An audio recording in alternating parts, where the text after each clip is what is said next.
Siempre supe que la pobreza no era pasajera, que cuando se instala en los huesos, cuesta arrancarla. Pero lo que jamás imaginé fue ver al país entero pudriéndose como un cadáver dejado al sol. Todo comenzó hace unos meses. Las calles de la ciudad, antes llenas de ruido y vida, estaban ahora cubiertas por una bruma gris, como si las almas hubiesen abandonado los cuerpos. El aire tenía un sabor a hierro, a desesperanza. La economía colapsó por completo. Bancos cerrados, trabajos inexistentes, supermercados vacíos. Y lo peor, el hambre. Un hambre que no era solo de pan, sino de dignidad, de humanidad. Yo, don Ramón, el eterno desempleado, nunca fui ajeno a la miseria, pero lo que estábamos viviendo no tenía comparación. La vecindad se convirtió en un campo de guerra silenciosa. La señora Florinda ya no salía a gritar, su rostro se había vuelto una máscara seca y vacía. Kiko lloraba todas las noches por su osito perdido, pero nadie lo escuchaba. El chavo tenía los ojos más hundidos que nunca, el estómago inflado por el hambre y la voz quebrada como papel viejo. Y mi hija, la Chilindrina. A veces la encontraba en la madrugada, escarbando la tierra en el patio con las uñas, buscando algo. Cualquier cosa. Una lombriz, una raíz, un milagro. No podía seguir así. No podía ver cómo la vida se les escapaba mientras yo no podía darles nada. Una noche, mientras el viento silbaba entre los ladrillos sueltos de la vecindad y el cielo era un pozo oscuro sin luna, tocaron a mi puerta. 3 golpes secos, decididos. Pensé que era el hambre tocando de nuevo. O la locura. Pero no. Al abrir, allí estaba él. El señor Barriga. Pero había algo mal en su rostro. No era el mismo hombre bonachón que venía cada mes a recordarme la renta. Estaba delgado, pálido, con los ojos abiertos como si no hubiese dormido en semanas. Y detrás de él, el profesor Girafales. Sin rosa. Sin sonrisa. Sin propósito. Don Ramón, dijo el señor Barriga con voz ronca.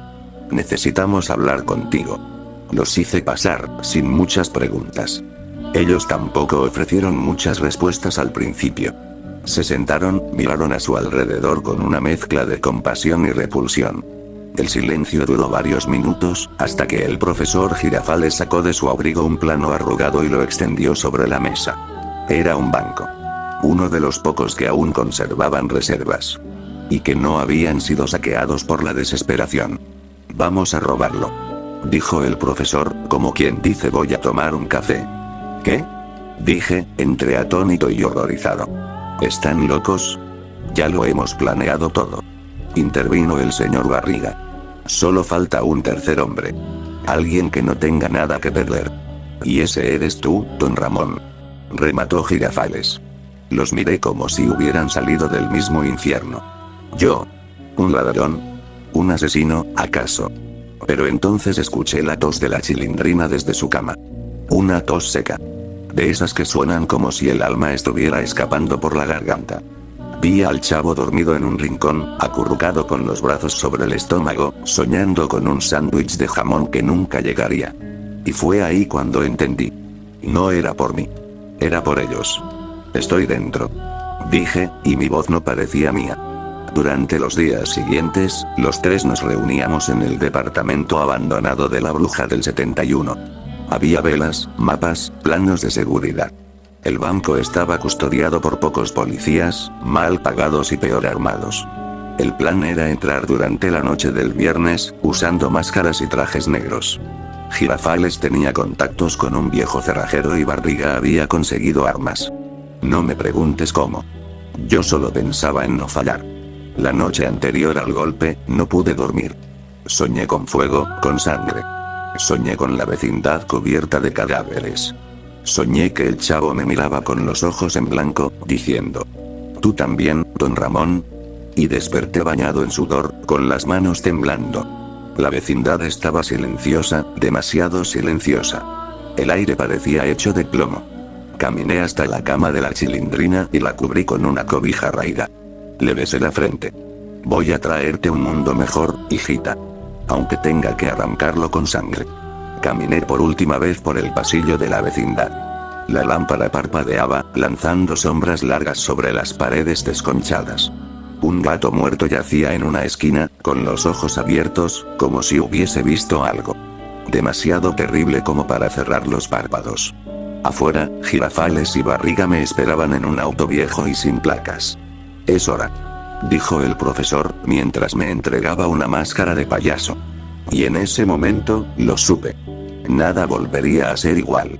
Porque esa noche íbamos a cruzar una línea que ya no tiene regreso. El auto avanzaba por calles desiertas como si flotara entre fantasmas.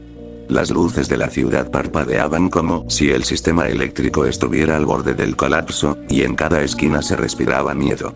Las avenidas estaban vacías, pero no en calma. Era ese silencio espeso que solo existe antes de una tormenta, o de una masacre. Nadie hablaba. Girafales iba al volante, con la mirada fija, los nudillos blancos de tanto apretar el timón. El señor Barriga iba en el asiento trasero, sudando a mares. Yo iba junto a él, con la máscara en las manos. Un payaso. Un maldito payaso. ¿Por qué máscaras de payasos?, pregunté. Girafales no respondió enseguida. Solo después de unos segundos, dijo: porque nadie olvida a un payaso. Y eso es lo hermoso del caos. Ese comentario me dio escalofríos. ¿Qué le había pasado? ¿En qué momento se transformó el profesor de modales refinados en este estratega de la muerte? Aparcamos a 2 cuadras del banco. El edificio era un gigante oscuro, iluminado solo por una tenue farola que temblaba con el viento. Las sombras eran largas, y la única patrulla estaba estacionada en la esquina opuesta. 2 policías, aburridos, tomaban café y hablaban en susurros. 2 guardias adentro, uno en la bóveda, el otro en el hall principal. Susurró Barriga. Las cámaras están desactivadas gracias al contacto de Girafales. Tenemos 6 minutos exactos antes de que se reanuden. Nos pusimos los trajes y las máscaras. Sentí el sudor frío en mi cuello mientras me ajustaba el cinturón con el arma. Nunca había sostenido una en mi vida. Solo recordaba el ruido de los disparos en las películas. Pero eso no prepara a nadie para matar. Nos movimos como sombras hasta la puerta lateral del banco. Una entrada de servicio cerrada con un candado oxidado. Girafales sacó una pequeña ganzúa de su chaqueta y comenzó a trabajar. Un clic. 2. Y luego, la oscuridad nos tragó. Dentro, el banco olía a papel viejo y encierro. Pisábamos con cuidado sobre el mármol, intentando no hacer ruido. Yo podía escuchar el latido de mi corazón golpeando en mis oídos. Primero el vestíbulo. Luego la bóveda. No disparen. A menos que sea necesario, ordenó el profesor. Pero nada salió como esperábamos. Apenas cruzamos el primer pasillo, un guardia apareció detrás de una columna. No nos vio al principio, pero su linterna apuntó directo a Barriga. ¿Quién anda ahí?, gritó, sacando su arma. No hubo tiempo para advertencias. Un disparo rompió el silencio. La bala de Girafales atravesó la garganta del guardia, que cayó al suelo convulsionando, con los ojos llenos de terror.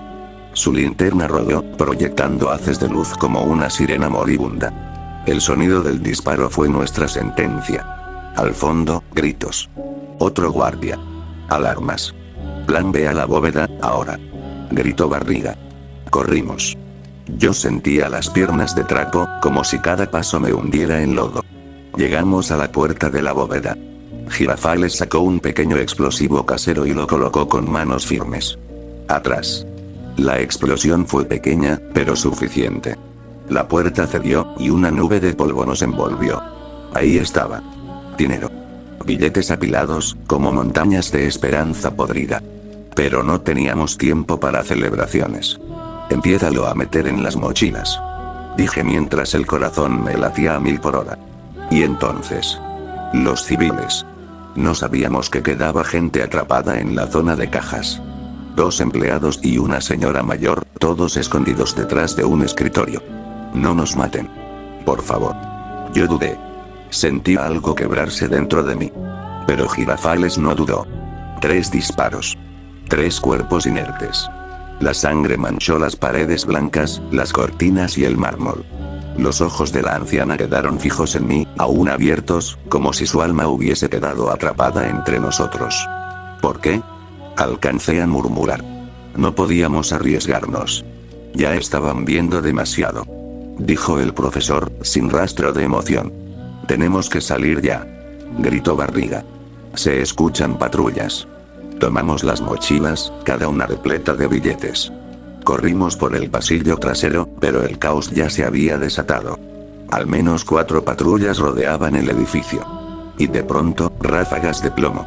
Los cristales estallaban, el aire se llenó de gritos y humo. Nos metimos por un callejón lateral, y ahí fue donde Barriga cayó. Una bala le atravesó el muslo, y soltó un alarido que me heló la sangre. No me dejen. Gritó, arrastrándose con dificultad. Vamos. Le grité, mientras lo ayudaba a levantarse.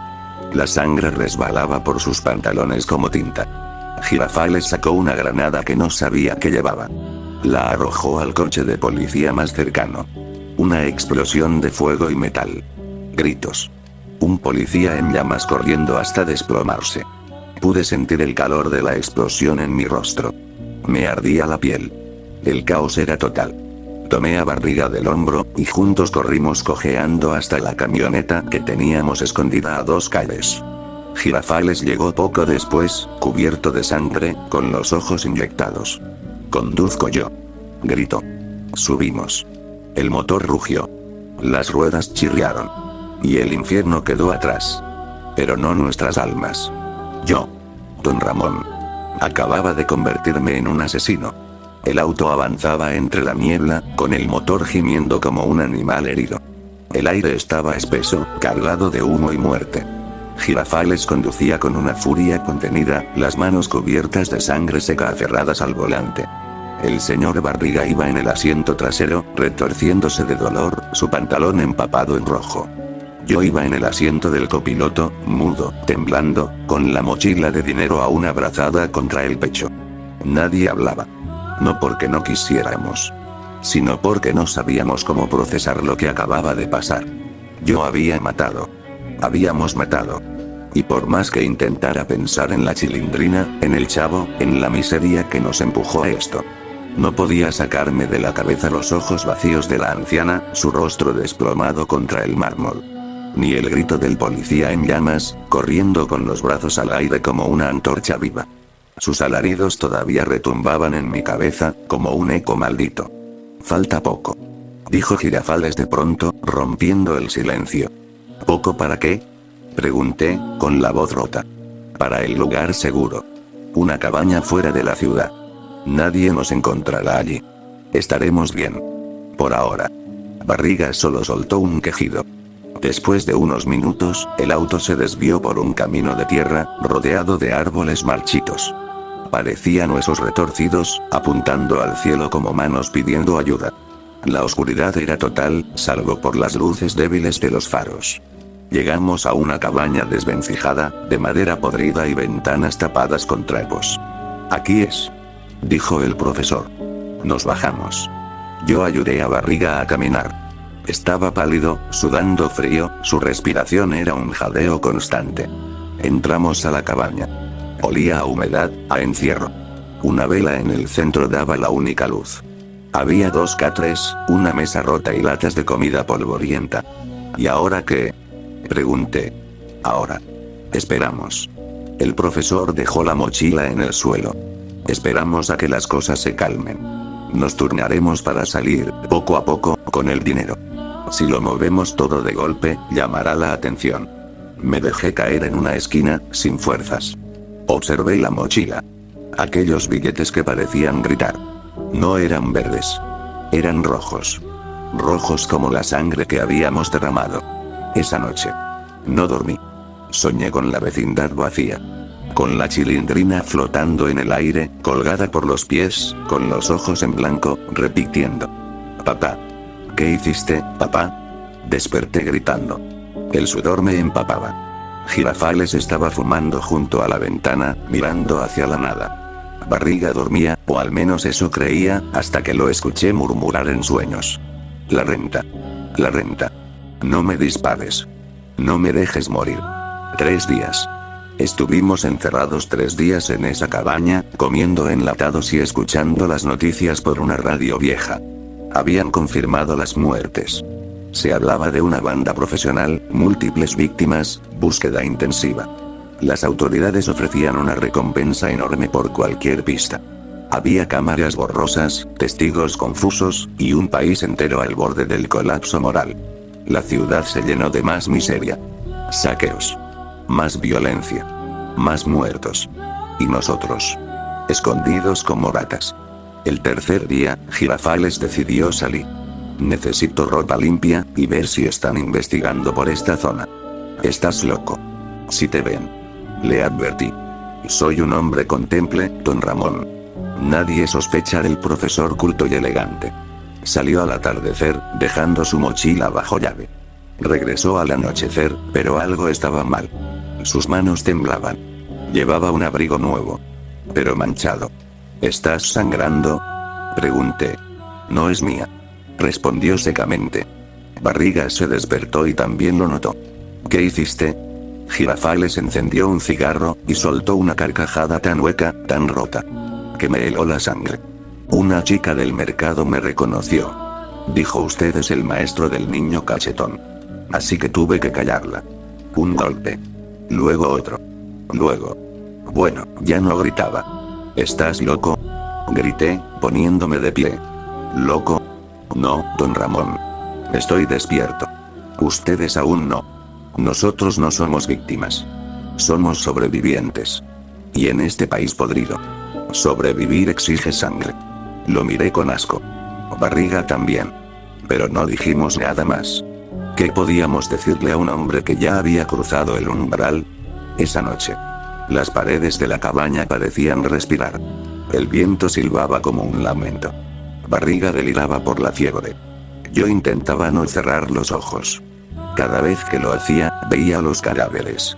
Sentía las manos de los muertos aferrándose a mis tobillos, pidiéndome que los arrastrara con ellos.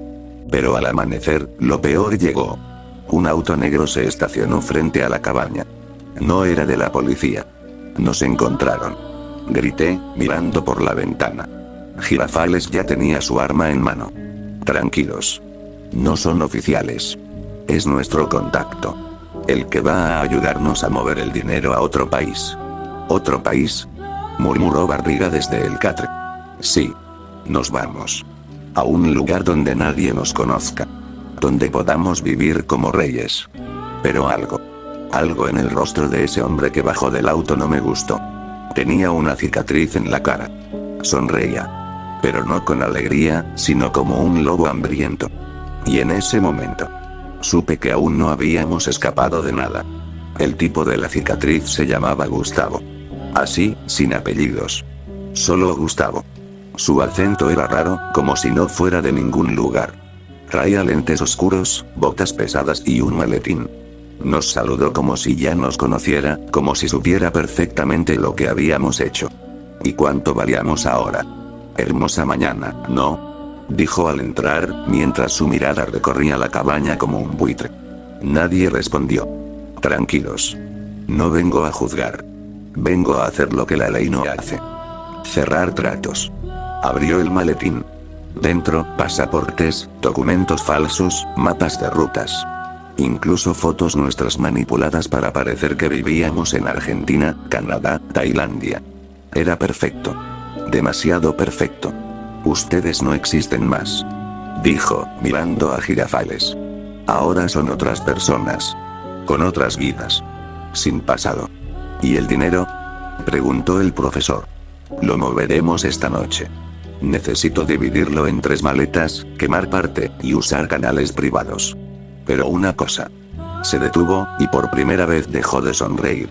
Si alguien intenta traicionarme, si alguien piensa que puede escapar con más de lo que le toca, yo los encuentro. Y no me importa dónde estén. Girafales asintió sin dudar. Barriga apenas se mantenía despierto, con el muslo vendado y empapado en pus. Yo solo quería irme. Volver con la Chilindrina, con el chavo. Pero sabía que ya no podía mirarlos a los ojos. Esa noche, todo se precipitó. Gustavo nos llevó en su camioneta a las afueras, donde tenía una bodega vacía y vigilada. Ahí estaban las maletas. Las llenó con el dinero. Todo metódico. Preciso. Un profesional del crimen. Pero mientras cerraba la tercera maleta, algo pasó. Luces. Luces rojas. Sirenas. ¿Qué hiciste, Gustavo?, gritó Girafales, apuntándole con el arma. Yo no fui. Yo no los traicioné. Pero no importaba. La policía ya estaba ahí. Nos rodeaban. Helicópteros sobrevolaban la zona. Voces por altavoces. Están rodeados. Entréguense. Todo explotó. Girafales disparó primero. Una ráfaga alcanzó a un oficial que apenas bajaba de la patrulla. Luego vino la lluvia de balas. Vidrios rotos.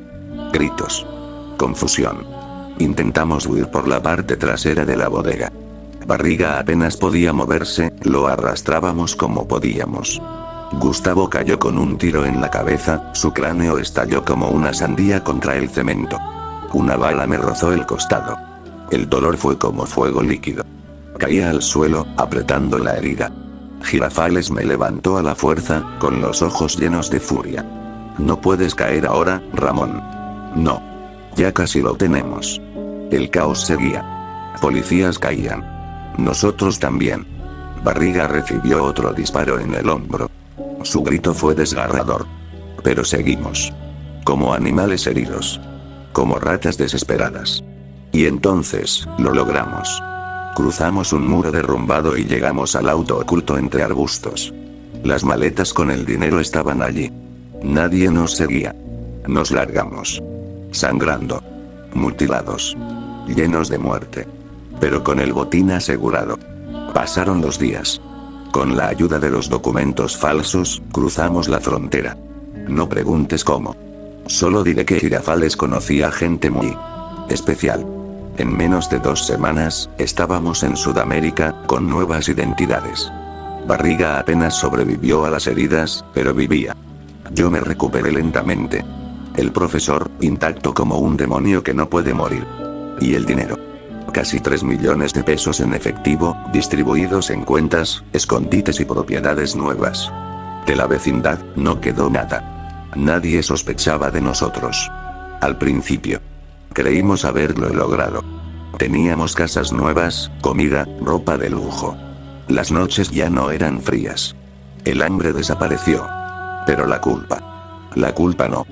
Cada vez que cerraba los ojos, veía los cuerpos. Oía el silbido de las balas. Sentía la sangre caliente en mis manos.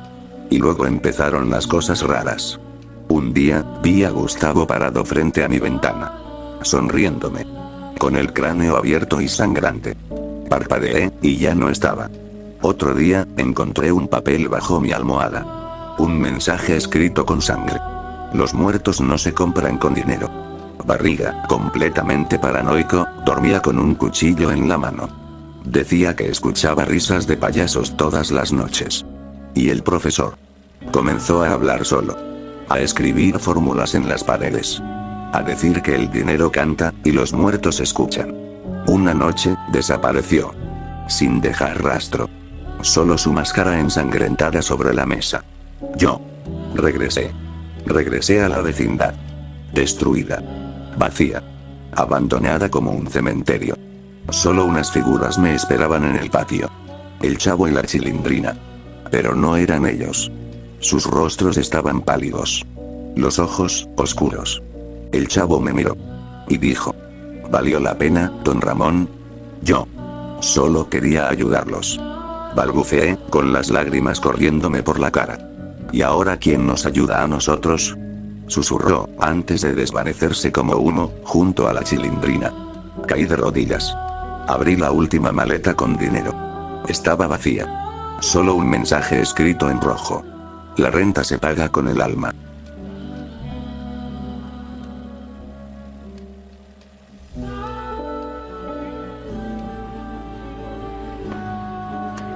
¡Toma! No te doy otra más porque presta para que te salga.